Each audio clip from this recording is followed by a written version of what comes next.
Are you eager to explore the latest advancement in AI? Then look no further. So in this beginner-friendly guide, we'll delve into the world of quantization, low-rank adaptation, knowledge distillation, and optimization techniques.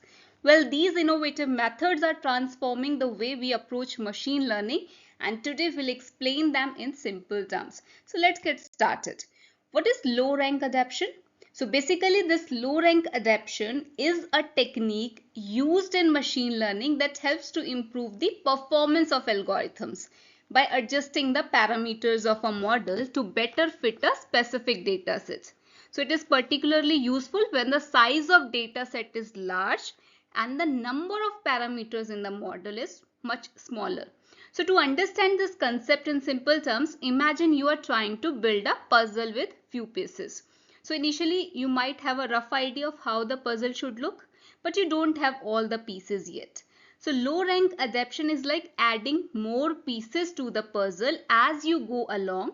So the final result better reflects the image on the box. For example, let us say you are trying to classify handwritten digits from 0 to 9.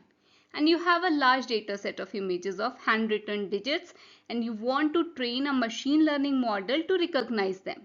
So initially you might start with a simple model that has a smaller number of parameters, but it may not perform well on the data set. So this low rank adaptation would involve adjusting the model parameters to better fit the data set. And this could be done by adding more layers to the model or by adjusting the weights of the existing layer to better capture the patterns in the data. And over time, as more data becomes available, the model's performance will improve and it will become better at recognizing handwritten digits.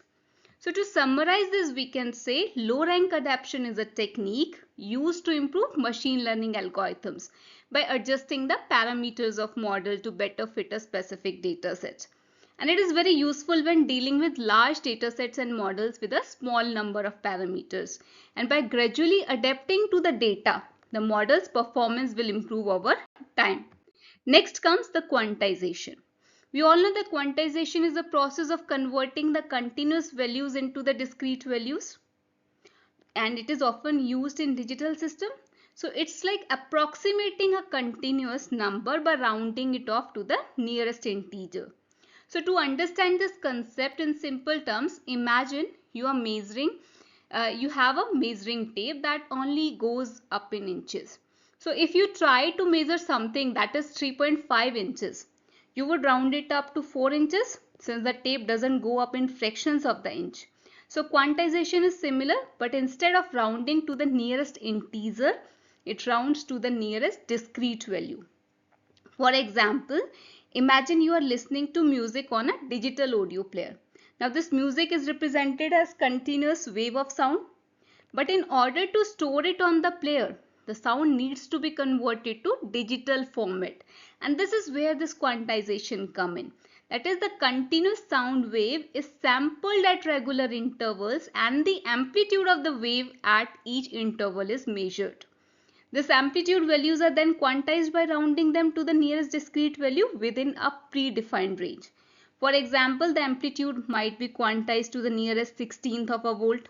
So this quantization process helps to reduce the amount of data needed to represent the sound wave while still preserving the important features of the original sound. So to summarize this, we can say quantization is the process of converting continuous values into discrete values, and it is often used in digital system. So it's like approximating a continuous number by rounding it to the nearest discrete value.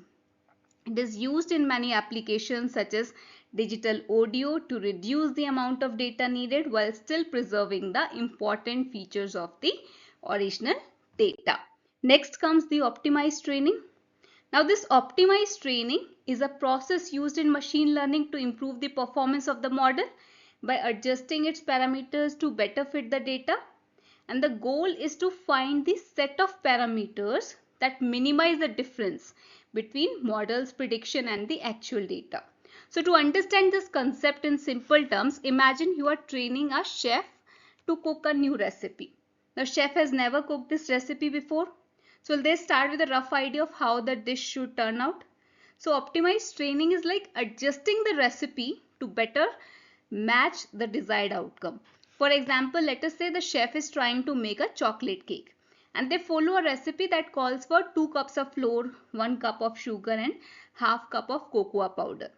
However, after baking the cake, it turns out dry and crumbly. So optimized training would involve adjusting the recipe to better fit the desired outcome. The chef might try adding more cocoa powder to make the cake more moist, or they might try using different type of flour. So through trial and error, they adjust the recipe until the cake turns out the way they want it to be. So in machine learning, this optimized training is used to adjust the parameters of model until it produces the best possible results. And this might involve adjusting the weights of models, neurons, changing the architecture of model, or selecting different features to use in the model. And by adjusting the parameter, the model's performance is improved and it becomes better at making accurate predictions. So to summarize this, we can say optimized training is a process used in machine learning to improve the performance of model by adjusting its parameters to better fit the data. It is like adjusting a recipe to better match the desired outcome. And by making small adjustments, the model's performance is improved and it becomes better at making accurate predictions. Next comes the knowledge distillation. Well, the knowledge distillation is a process used in machine learning where a larger, more complex model, often referred to as the teacher model, is used to train a smaller, simpler model known as student model. And the goal is to transfer the knowledge from the teacher model to the student model, allowing the student model to perform as well as the teacher model without the need of its complexity. So to understand this concept in simple terms, imagine a student learning from the teacher. Now the teacher has years of experience and knowledge and the student wants to acquire the same knowledge. So knowledge distillation is like the teacher sharing their knowledge with the student in a way that is easy for the student to understand and apply. For example, imagine you are a beginner chess player trying to learn from a master chess player. Now this master has a deep understanding of the game and has played for many years. So knowledge distillation would involve the master sharing their knowledge with you in a way that is easy for you to understand and apply. Now the master might teach you the basic rules of the game, the different pieces and their movements and the common strategies. They might also share their thought process behind their moves so that you can learn how to make these strategic decisions. So in machine learning, knowledge distillation involves taking a complex, well-trained teacher model and using its knowledge to train a simpler, smaller student model. Now the student model learns to make predictions similar to the teacher model, but often with fewer parameters and less computational complexity, which can lead to faster and more efficient models that can perform just as well the larger, more complex teacher model. So to summarize this, we can say that knowledge distillation is a process used in machine learning where a larger, more complex model shares its knowledge with a smaller, simpler model, allowing the student model to perform as well as the teacher model without the need for its complexity. So it is like a teacher sharing their knowledge with the student in a way that is easy for the student to understand and apply. Thank you.